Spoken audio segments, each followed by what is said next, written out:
Good evening and welcome to this polyphonic.org hangout. I'm Steve Danu from polyphonic.org and I'm pleased to be joined tonight by Nancy Christensen, founder and president of Christensen Arts LLC, which is an artist management firm based in New York City. Tonight we have the great privilege of speaking with Nancy and getting her thoughts on all things artist management, careers for musicians, entrepreneurship, and more. So welcome, Nancy. Thank you very much. It's my pleasure to be here. So I'm going to kick it off with a few questions, and then we'll have plenty of time towards the end for questions from those of you watching via Polyphonic or YouTube or Google Hangouts. So we certainly encourage you to send your questions in. If you're on Google Hangouts, you can send a question in through the question box. If you're using Twitter, you can tweet a question with the hashtag PolyHangout. Again, that's PolyHangout. So with that, I would like to get started. And Nancy, I just thought to begin, maybe you could tell us about your background in music for those that may not be familiar. Sure, absolutely. Well, I'll start by saying that I didn't really begin in the field of management or arts management, but I began my studies in piano and wound my way to the Eastman School just a few years ago and did my undergrad degree in piano performance, studied with Barry Snyder, and then stayed for my master's degree, which is in music theory. And after I graduated with my master's degree, I, had met my future husband, and he's a jazz musician, and decided, if there's any place I'd like to go, it's New York. And we kind of saved money for a few years. I worked in what was the ticket office at Eastman for about 3 years and controlled ticket sales for mostly the Kilbourne Hall series, Roundlet series, and some occasional ticketed events in the Eastman Theater. And I sort of got the bug, I guess you could say, for pursuing something more in arts management. And when we decided to take the plunge and move to New York City, I blindly sent out something like 20 to 25 letters to various management companies that I just picked out of Musical America and sent these blind letters via snail mail and got about 3 or 4 responses for interviews and learned a lot in the interview process. I ended up, my first job in New York was actually at Carnegie Hall. And I worked in their education department first and then moved over more in the direct line of programming.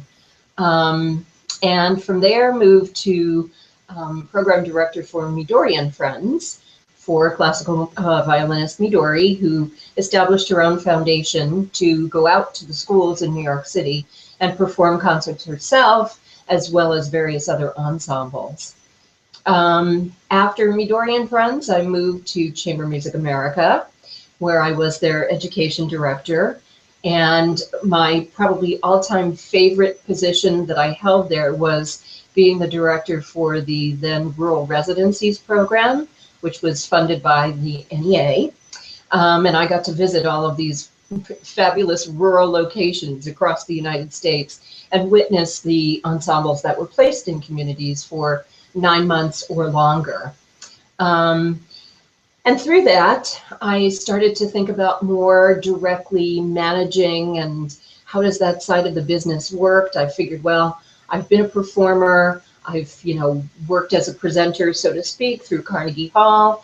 I've put together children's concerts at Midori and Friends, and, Chamber Music America did a lot of education things. So I thought, I think I'm ready to take this dive into arts management, and at that point worked for MCM, Arts and Entertainment, for about 11 years, and then went to work for a very specific classical music manager, Diane Saldick, for about 16 months or so.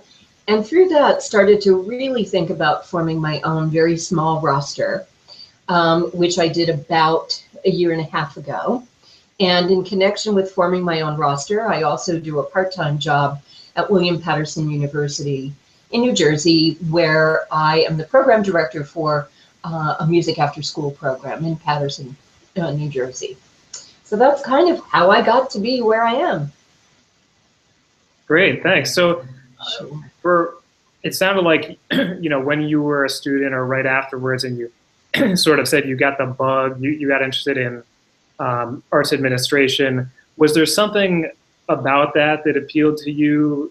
I think about students who are studying right now and thinking about possible future careers, and people come into arts administration so many different ways. I mean, was there something about that environment or those kind of jobs that struck you as, this is something that I could see myself doing, that I'd like to do? Yeah, I mean, I think back in the day when I was at Eastman, and certainly after I graduated even, there weren't a lot of classes offered in doing the other aspects of music, presenting, recording. There was a business of music class, and that was the only class that was offered. So you kind of had to maybe think about what you wanted to really do. And at a certain point, I realized that I was not going to be a solo pianist touring the world. And I thought, well, maybe I'll go the direction of an accompanying kind of master's degree. But then I started to really think about how much I loved working for the concert office at Eastman and how it really energized me. I'm a very detail-oriented person, so I was able to kind of juggle a lot of hats. And it was through that I really thought, this is, I get to see concerts, go to concerts as part of this and still enjoy the music, but also work in the trenches too. Great, yeah, it's interesting. So like you said, you started your own company pretty recently, a year and a half ago. How did you learn about how to do that and those kinds of skills? And were those things you picked up along the way, or just what was it like to start your own company?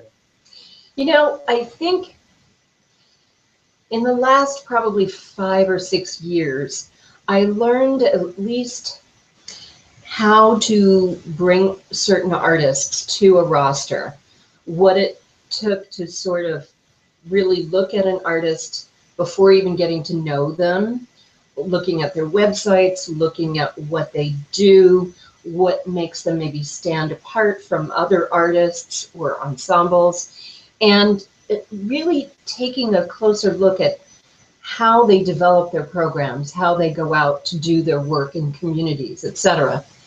And that, since it was such an important aspect of when I worked at Chamber Music America, going to all these rural sites, I thought, maybe if I could figure out a way to develop longer term relationships with actual communities and presenting organizations in the US, maybe that's a different angle, a different spin on the arts management, being an agent, so to speak, and just booking dates.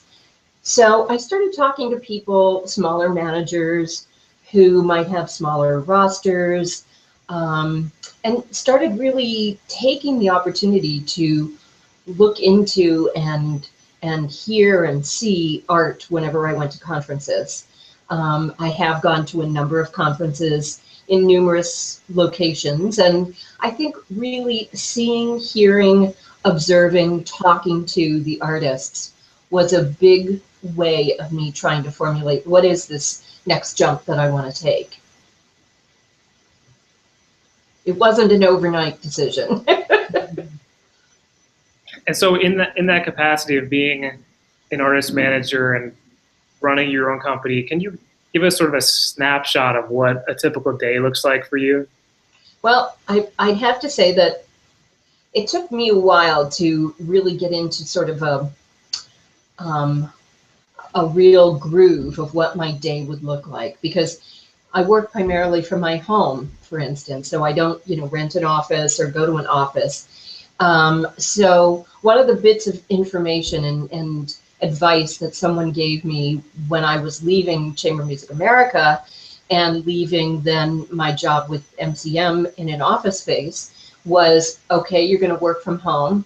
you should try to start your day just as if you were going to leave that house and go out and, get a head start. So, I do my work in the morning as far as getting organized, setting out what I'm going to do for that day. And the first thing I usually do is return emails, just to get that out of the way so it's not cluttering space, because, otherwise, as I'm sure many of you know, you can just sit there and respond to emails all day long and never really get anything accomplished. So I set aside about an hour in the beginning of the day to hopefully get those emails off my plate as much as possible. And then I usually take a bit of time each morning to just kind of look on the internet, on YouTube, wherever, just exploring different art forms or a group or an artist that I've heard about. And that might lead to a link for another website or a different YouTube video. And just seeing what's really fresh and new out there. I, try to read things like musicalamerica.com every morning, which gives a little bit of information on what's happening now in the world of music worldwide. And I try to read newsletters, things like Chamber Music America's newsletter. And there are various other ones that come out weekly or monthly.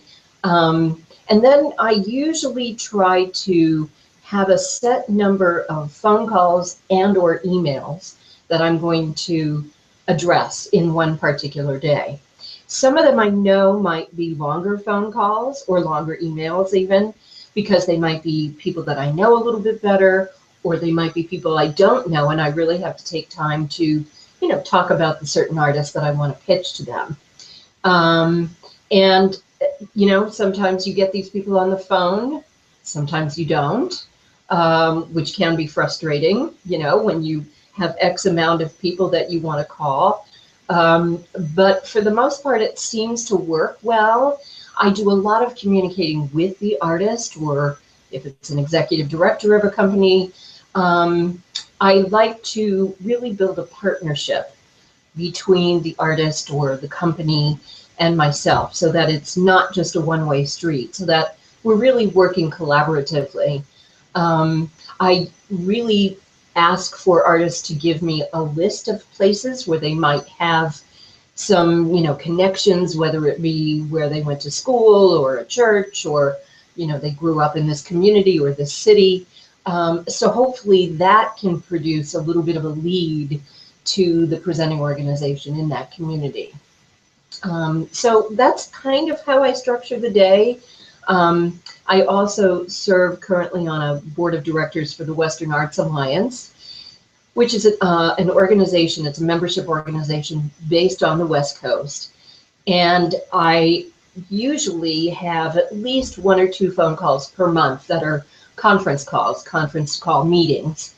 And those are normally scheduled a little later in the day because of the time difference, me on the East Coast, and usually the number of people on the board are from the West Coast. So I block out an hour or 2, however long those phone calls are going to be, usually later in the day. But I do, sometimes return emails at night, and if there's the occasional phone call, you're never really gone from what you're doing in this business. Artists need things at odd hours sometimes, and sometimes they just need to talk to you about a program, or what do you think of this flyer that we're constructing? So it's not that at 5 or 6 o'clock you end your day necessarily. Yeah, great.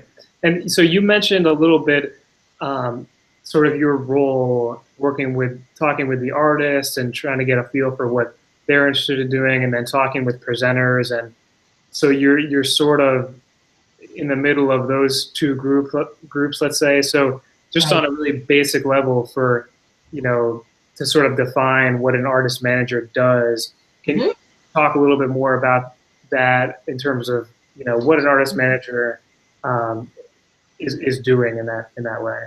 Right, sure.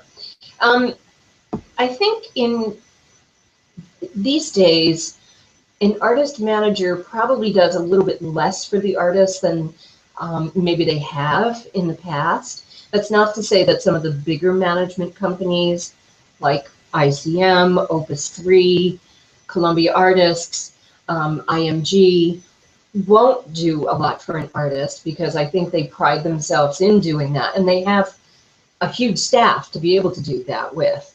But when you're running a very small roster and it's, you know, you and maybe a half-time person on the side, there are lots of responsibilities that you have to take on.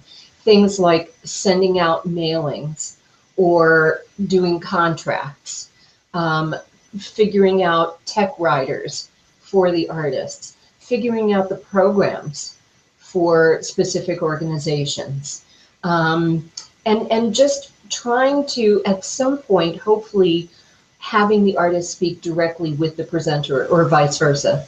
Because I think it's important for those folks, the presenter and the artist, to connect before they even meet each other, especially these days. Presenters not only, in most cases, want just a straight ahead concert or a straight ahead dance performance, but there's usually at least an outreach service tagged on to that, or there may be many services. There may be a residency of 3 days to 7 days in connection with the, you know, final performance. And I think it's really important for both parties then to speak with each other and to get to know the artist a little bit, to know that, you know, they really are okay to speak in front of people, and they'll be okay with those donors that will be attending the reception following the event.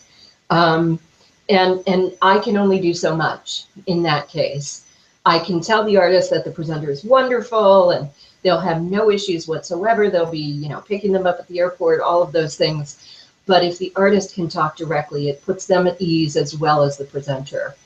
So, you know, one thing I look for in putting an artist on my roster is how well spoken are they, and how much do they want to give to presenters and their organizations when they go out there to perform. There are artists that don't feel comfortable in certain circumstances, whether it be talking from the stage or mingling with donors, you know, visiting whatever community organization that is around that area. I think that it has to be the right mix. And I usually try to find artists that are maybe a little bit more unique or are set apart from sort of your average straight ahead kind of ensemble or artist. Just because I think in today's world there is so much product and, you know, not enough on the receiving end. So if you have something that can help to sell you, help to draw the attention, I think it can work positively. Yeah, that's really fascinating that you mentioned those couple of things that you look for, you know, the outreach and public speaking and the uniqueness. That's really interesting. So that kind of leads into another question, thinking about, you know, performers who might want to be a soloist or an ensemble that are thinking, okay, should I get a manager? Is that something that I need or would make sense to me? Like, when do you think that should start going through people's heads, and how might they find a manager that would be the right fit for them? Right.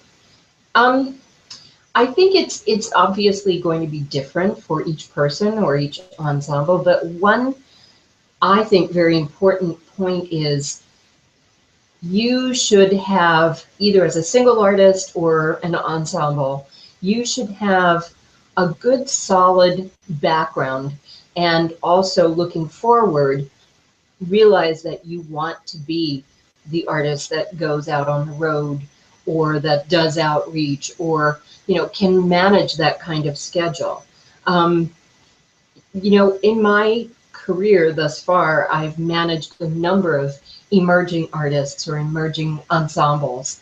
And although that's been really energizing and important too, it's difficult because when you're first coming out of college and you've got this group, or you're a solo artist and you think, I'm going to try to do this on my own, it's really difficult because you're entering the world, so to speak, and you have certain expectations, but sometimes they're not realistic, maybe. And if there are, personnel changes in your ensemble, those kind of things, most presenting organizations and managers can accept. But the constant turnover in a group, or the soloist who decides, I really don't want to play this classical music stuff anymore, I'm going to try a different direction here. That's really hard for a manager to work with, unless you're, really being upfront and saying, hey, in about 6 months, we are going to be faced with a personnel change. I mean, sometimes it cannot be avoided, of course, and it might be rather sudden. But, for the most part, I think if you feel grounded and set, then you can probably start to explore managers. And one way that I think is a better way to do it is to actually come to the Chamber Music America conference, whether you're a solo artist or an ensemble, and you might just be able to send one representative from your group. The Chamber Music America conference is so friendly to artists, probably one of the most friendly conferences. It's not a booking conference. It's not overwhelming, such as, arts presenters in New York every January, where there are, thousands of people attending, and you have, I don't know, something like 300 managers there. But at CMA, you really get to sit down with a manager, or at the very least, walk around, see what management companies are putting on their rosters, pick up a few flyers, explore some options and try to see where you think you might fit in best. Not every case will you want to say, oh, they already have a woodwind quintet, I guess we shouldn't bother with them. Because your woodwind quintet could be completely different from the one that is on that roster. And therefore, if A woodwind quintet can't do a gig or a date, B woodwind quintet might be available for that same date. So I don't think it's so much of looking for how you can fit in as something different, but how you can fit in with the type of roster that it is. And the kind of people that are running the agency or the management company. I think that's a really good place to start. Also looking at websites, just really browsing through, artist management companies and seeing what's out there. As far as choosing to go with or try for a smaller versus a very large, I think when you're getting started, it's important to go with a smaller company that has a smaller roster, because you're going to get more attention. If you're with a larger agency, yes, they have much more staff working for you, but they're going to be really geared toward their big sellers and their big names. And unfortunately, most of, our artists are just swallowed up and not really paid too much attention to. And that's really, really hard to take when, you feel you have a really great product and yet you're just kind of sitting on a roster for 2 years. So going with a smaller management that you can really have a relationship with, rather than just your name on an advertisement or on a flyer, that's really going to do some work for you and that understands you as an artist. That's very important. Great. Yeah, and I went to the Chamber Music America conference this January, and yeah, I thought it was fantastic, and I could absolutely see that being a place where you could walk around, meet all the different management companies, and talk to them. So yeah, that's great. That's great advice. I mean, and then the other point you made about looking at websites. Let's say someone can't travel to New York City and go to the conference. They are looking at some websites of artist managers, and they find one they think, this seems like a good fit for me or my ensemble. What should they do to reach out to that company at that point? Well, there are a couple of management companies that are sort of the introduction to being managed. And the first thing I would say is to go to either one of these websites. It's Young Concert Artists or Concert Artists Guild. They both have age limits for submitting an application for their annual competitions. They both take soloists as well as ensembles, and you are essentially managed by a relatively small staff for about 2 or 3 years.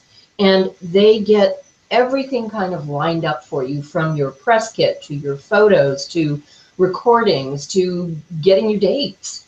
And then they will advise you on what agency to maybe look at for your next chapter. They won't tell you you must go with this agency, but they will advise you. So I think that's always a good step, at least to read through the application process and see if it applies to you as an artist, a single artist, or as a group. And then otherwise, if you're past that age or you think you're really ready for a management company, so to speak, I think one of the things is look on websites of management companies and then go to the websites of the artists that are on the roster. See what they're about. You'd be surprised sometimes the ensemble might have an unusual name and you think, well, why this name? But if you listen to what they do, or catch a little bit of their educational concert that they've done, you can learn a lot from that too. And you sort of see the style maybe of the manager who is running the company. There are certain managers that are going to put educational services a little bit more forward than maybe trying to get them the number of dates. If it's dates you want to get, I mean, everybody wants dates. But I think you have to be also conscious of the fact that tours really don't exist these days so much, but if you can get a few dates here or there and deal with that, fine, then management is for you. If not, I would say, going on your own for a while is certainly one way that you can accomplish many things. As far as reaching out to these management companies and what musicians can do, probably the best thing is to try and find the email address that's not a general email, but perhaps a specific email to the manager of the company or somebody who is responsible for, artist relations, and sending them just a little email about what your group is or what you do as an artist, attaching maybe one YouTube link, maybe a photo, just a little bit, because management companies are just completely overwhelmed. It never stops as far as people trying to get a manager. So, you want them to pay attention to you at least a little bit. And if you just completely overwhelm them with material to look at or listen to, they're probably not going to be so interested, or it's going to take them a really long time to get back in touch. Also, inviting them to come to a performance. If you happen to be near to the manager's, home office, whether it's New York or Philadelphia, if you're playing in any of those parts, invite them to come out and hear you. That's kind of my way of doing business, I guess. Yeah, that's great. Yeah, thank you for that. I have one or two questions I want to ask, but I want to remind people that if you want to send a question in, that you can certainly do that on the Google Hangouts with the question box, or tweet us a question at #PolyHangout, and we're monitoring that as we speak, so feel free to do that. So we've talked a little bit about performers and why you might consider getting a manager and how you might do that, which is great. For people who are interested in arts administration and maybe pursuing arts management or artist management as a career, how would you suggest they learn about the field or get more information, kind of pursue that? I would say any kind of internship that you could possibly do in addition to, you know, going to school or whatever, locally in Rochester or wherever you are, there's probably a theater, there's probably some sort of a, you know, school or college in your area that you could check out, even if it's just a behind the scenes kind of job or internship. It might be in the box office, or it may be ushering. Something that's going to get you a little bit in the door to see how things kind of work. If it's a small enough theater, you know, you may actually land with a part-time job to start with, and knowing the ropes of how an organization works is very important. And I consider myself really lucky to have, first of all, worked at Eastman in connection with the concert office, but then also coming to Carnegie Hall and seeing how that organization works. You know, many people will think of a place like Carnegie Hall as, you know, the tower in New York City, or, you know, it's there up there with Lincoln Center, it's their competitor. And that's true, of course, in many ways, but it can be a very stressful environment to work in.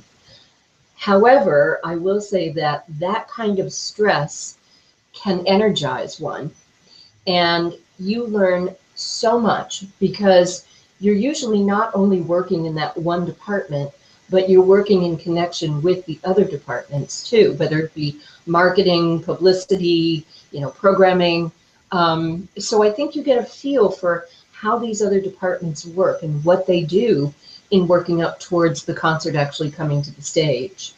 I think working for management companies, you know, if you went to work for, let's say, a larger organization like Opus 3 or IMG, there are probably a fair amount of positions that are open, you know, available positions that are for maybe part-time or full-time assistants to managers, or you could work in their publicity department. Another angle is actually trying to work for a publicist. They're, you know, everywhere. And certainly there are some in Rochester, there are some in all of the major cities. And just seeing how that works and working with media and how to, you know, pitch something, pitch the story, and well, how does that story get chosen over this story? Just seeing how that part of the world really works is fascinating too. Great. So I'm going to go ahead and move to questions coming in here from our audience, and I'm going to paraphrase one here. Okay. But basically, it's talking about, you mentioned if you're going to manage yourself for a period of time, and you talked about, you know, reaching out to managers. But if you were managing yourself, reaching out to venues and presenters and places that you might play, how is that different than reaching out to a manager? What kinds of things might you send, or how do you want to present yourself to a venue or a festival or something like that? I think that no matter if you're a solo artist or an ensemble of pretty much any size, you need to, first of all, do a little bit of research, homework, into who presents concerts. So there are many, many different people that present concerts, from very small community colleges through the major universities. There are very, very small theaters. There are historic theaters. There are halls. There are auditoriums. And one thing that I think I probably did in the very beginning days was get myself a copy of Musical America. And, you know, today, of course, we have many more resources like the internet, etc. But Musical America is still one of the best and most accurate resources. And they will list things by category. For instance, music schools and orchestras and management companies and festivals, so that you can really take a look state by state. And I think actually worldwide, you know, Canada, Mexico, European countries, to see what types of presenting organizations are there. You kind of have to explore then those presenters to see what they are providing to their communities, and would you fit into that?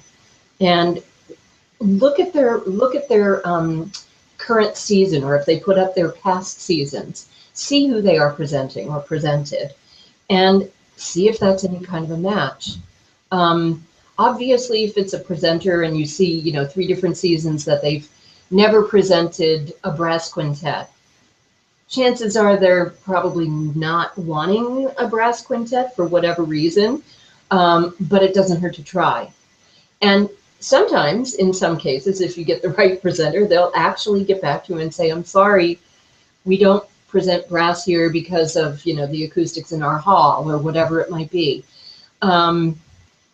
And I would also say, if you're going to approach a presenter, you should probably send a little email and a little, you know, link to something that you do, something that maybe sets you apart from other artists, something that's going to be a unique approach, and also follow it up with a hard copy letter that you put in the mail. Just probably not mail them right off the bat everything, your press kit, your CDs, your DVDs, whatever it is. Because again, they're just going to look at that and go, oh, I can't possibly look at all this right now. So just little tidbits here and there, I think, is really a good way to start. But doing your homework first and realizing what the presenter generally will present is best. Great. Another question that's come in here from our good friend Peter Ferry, who's a percussionist. And Peter is asking, could you describe the timeline of sort of the yearly cycle of booking? Like, in other words, is there a time of year that's most effective for, you know, certain dates or follow-ups, different size, scale of events? When are those solidified? Okay. It's changed over the years. I will say that.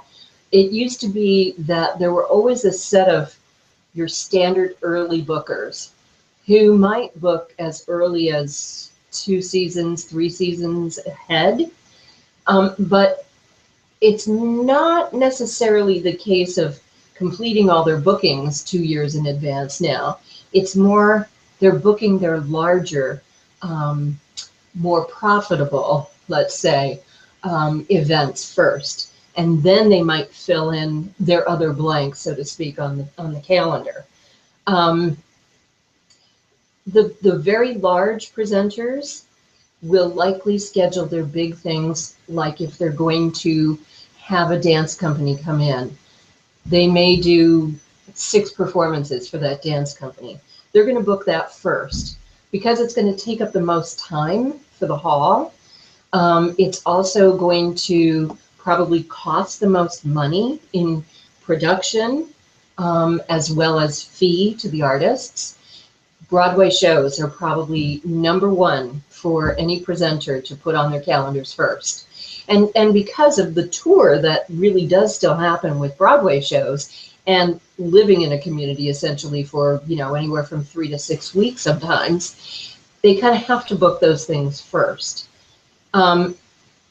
It used to be that a lot of booking would happen between September 1, let's say, and February 1. Now it's gotten pushed back a little bit. So now we find that the booking conferences actually start in early September, but there's not a lot of booking that's really being done then. There's still more or less, you know, your window shopping that's being done. In some cases, there will be people that will absolutely book at that time. But again, it's for the larger events. These days, you can sometimes get a date that's just 3 or 4 months away. Unfortunately and sadly, in this world we live in, we have a lot of cancellations, and that can work well for an artist, as long as you're not the artist that has to cancel. But we find cancellations mostly because they may be European or foreign artists that are trying to make a tour here in the US, and they just don't have enough dates to fill in the time and make it worthwhile. So sometimes you can get dates very close to a current season. Normally things are booked at least 6 to 9, maybe a year out, 6 to 9 months to a year.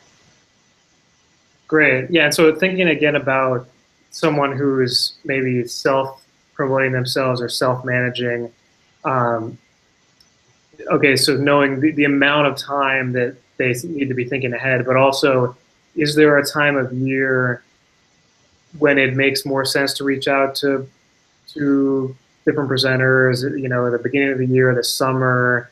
I know you mentioned September. Is there a time of the year that is better for that at all? I would say generally, if you try to do an initial contact maybe in early August, mid-August, at that point, presenters are kind of coming back to life, so to speak, and mostly I'm speaking about college and university type presenters. And in some cases, those university presenters may just work as the presenter of their organization. In most cases with colleges and universities, there is approval needed from a dean or the director of a school.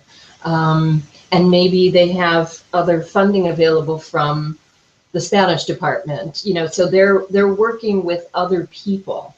If it's just one person, usually mid-August is a good time because people are kind of coming back from vacations, you know, they still have the mentality of like, okay, beginning of September, we go back to school kind of thing. You probably don't want to wait until later September or October. A lot of presenters are going to booking conferences at that time. There are 3 usually in the early fall. Also, presenters are beginning their seasons at that time. And they're probably working very hard for whatever their opening event is going to be for the season. So I'd say very late summer. I'd also say probably, you know, mid to late January is another time. I would not usually hit presenters in December because they're either gone for the holidays or they're really occupied with their holiday shows. And then they're preparing, at least a lot of them, to come to the Arts Presenters Conference in New York. Also, Chamber of Music America's conference is in January. So waiting until kind of middle to late January is another good time. Great. Yeah. Well, we'll see if any more questions come in. I have one more that I want to ask, and then we may call it a night. But again, sort of paraphrasing a question here. Someone was asking, basically, are there things that you've seen musicians do in terms of contacting managers or presenters that you think are, you know, no-nos, things that people should definitely not do when reaching out? As far as things not to do, I would say overloading with information is probably not a great thing. I mean, again, if it's a presenter or a manager, they get just completely inundated with material. Sad to say that a lot of that is probably going to land in the recycling bin. So less is more.